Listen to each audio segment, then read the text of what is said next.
What's up guys, Dr. Aaron McNally here with Revival Performance Physical Therapy, and today I'm going to show you guys an exercise to help stabilize your core and turn on what's called the transverse abdominis. So this muscle wraps all the way around from your back to your front, and it's basically your built-in back brace. So if you turn this muscle on, you don't need a back brace. You can stabilize that core and stabilize that back and the pelvis without putting that extra stress on the back.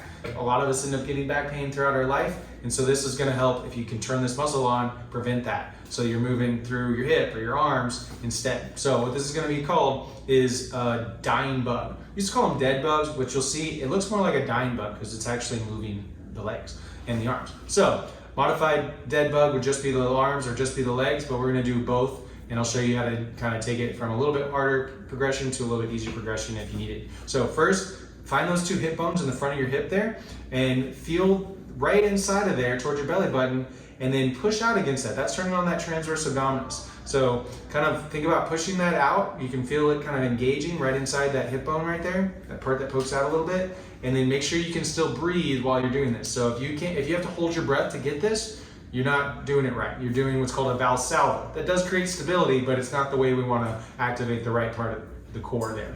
So when you're lifting super heavy, that's okay, but with gentle stuff, you want to be able to do it right and just activate and breathe at the same time. So activating that, take a few breaths, make sure you can activate while you're breathing, and then once you get that down, then you're gonna lift those knees up straight to here. So lift both knees up like that. If they're too far, like way here like that, that's too easy. I mean, if you need to do that, that's fine, but keep them about 90 degrees here, or even harder is if they're a little bit further out. Now those abs are really having to work. Those muscles you just felt, your transverse abdominis and your six-pack muscles, the rectus abdominis, are all having to work to keep that back from arching a whole lot. So we want to keep the main focus, like 90% of your effort now is on not moving at that lower back and not letting that pelvis shift. So you can feel on your lower back, whatever pressure is on the mat. It doesn't have to be really squished against the mat, but whatever you feel on the mat or on your bed or on the floor, whatever, make it stay at that level the entire time. So it's not arching and flexing and arching and flexing. You're working on not moving at the lower back while you move your legs. So in this position, you're bracing there at the core, not moving at the back. I know I've said that 1,000 times, but that's the whole point. And then just gently, you can start by just kind of kicking straight up one at a time. And then if that's like, oh, that's not too bad, I can still not move with my back. To make it a little harder is you kick one leg out, and then the further out you kick, the more that hip flexor is trying to arch that back, and the longer that lever arm is for the weight of that hip flexor. So you're activating the core even harder to stabilize that back. So if you can keep that back from moving right there, this is perfect. So call these bicycles or modified dead bugs. So it's modified meaning you're just using the legs instead of using the arms and the legs. So to add to this, it's a little bit more coordination. You can take a break if you need to.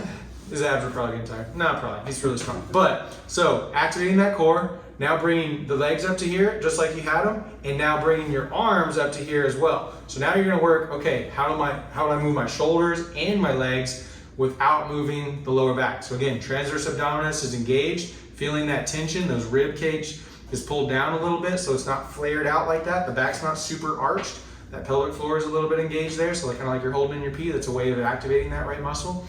And then take some coordination, but you're gonna let one leg go down and the opposite arm go down, all while 98% of your focus is not moving through this lower back, not moving through your pelvis. So you're just slow and controlled, letting one leg go back while the opposite leg goes back. Go as far as you feel comfortable, but only as much as you can control with your lower back. Again, no movement at the lower back. That's the whole point of this whole exercise. If it's moving at the lower back, you're doing it wrong, you're encouraging bad habits, and there's no point in doing this. So do it as long as you can control. Maybe shoot for a minute, shoot for, time it. So if you say you can control for 20 seconds, next time shoot for 22 seconds, 25, increase that daily so that you can really activate this core and learn how to create a good solid stability in that core. If you can get a good isometric hold in that abdominal muscles in your back, that's just gonna play into every exercise you do. You're gonna be able to lift stronger, lift heavier, and be stronger in everything you do. So